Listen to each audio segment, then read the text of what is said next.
Welcome back. Joining us tonight, Mayor Mitch Roth from the Big Island. Thank you so much for joining us on this wet and windy day. Aloha, Gina. How are things looking over there on the Big Island in terms of weather and the impacts? I think what you said, wet and windy. I think we just started seeing a little bit of hail in Ocean View, a lot of rain and a lot of wind. So we have our county crews all out there. They're working really hard. All right. Which areas are tending to take it the hardest, and are you most worried about as the night goes on?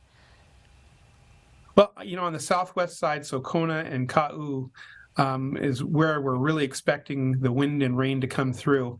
And so we're really concerned for flooding down in those areas.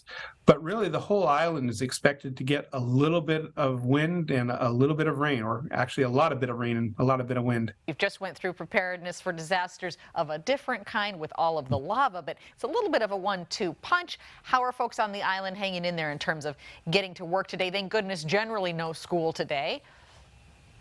Yeah, it's kind of lucky. We've had some downed trees, a little bit of power line damage, but all in all, it's been pretty good. Luckily, and you talked about preparedness, luckily, we've been working together for the last couple of months on this lava issue on Mauna Loa. And so a lot of the players are actually the same players, and we're working really well together.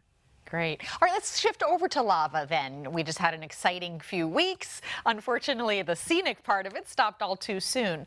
Any lessons learned of things you would absolutely do the same over again, or things that you might want to do differently should there be another eruption? Well, sure. I think on the positive side, we got out there early. We started building our teams. We started communicating really well with the community. And I think that really paid in dividends. We also started bringing our teams of non-governmental people together, people like our CERT, our Citizens Emergency Response Teams that did an amazing job, HECO or HELCO, the non-traditional partners, the military, our state partners, all of those people, we came together early, and those relationships really paid off for us in dividends, especially when we looked at like the lava, viewing, or shall we say the traffic hazard mitigation route. That was really important. Things I think we should have, or we could have done a little bit better. I think communication with our non-English speaking groups, for example, people from Micronesia, our Hispanic community, we learned that we could have been doing a little bit better communication with them. Also, as we looked at this event, the concerns were really on making sure that we're taking care of the populated areas. And so areas like Ka'u and in South Kona, we had a lot of attention to. We didn't pay too much attention, or we didn't pay probably enough attention to the areas where the lava actually came down, which was in the least populated areas. And so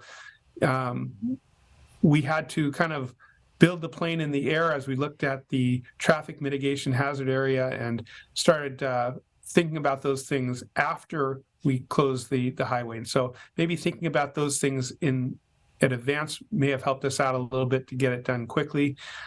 We actually did get it done quickly within 24 hours of finding a place, but having that up front would have been a lot helpful. Sure, and you bring up a point that I think struck me as we were visiting there as well for the volcano, is that, of course, there was all that planning in advance for a disaster, but planning for a spectacle.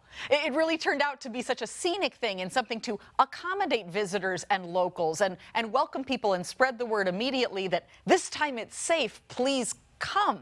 Because there was also a little bit of that messaging opportunity at the beginning, right? Telling people, don't cancel your trip, come see it. It's going in a safe place.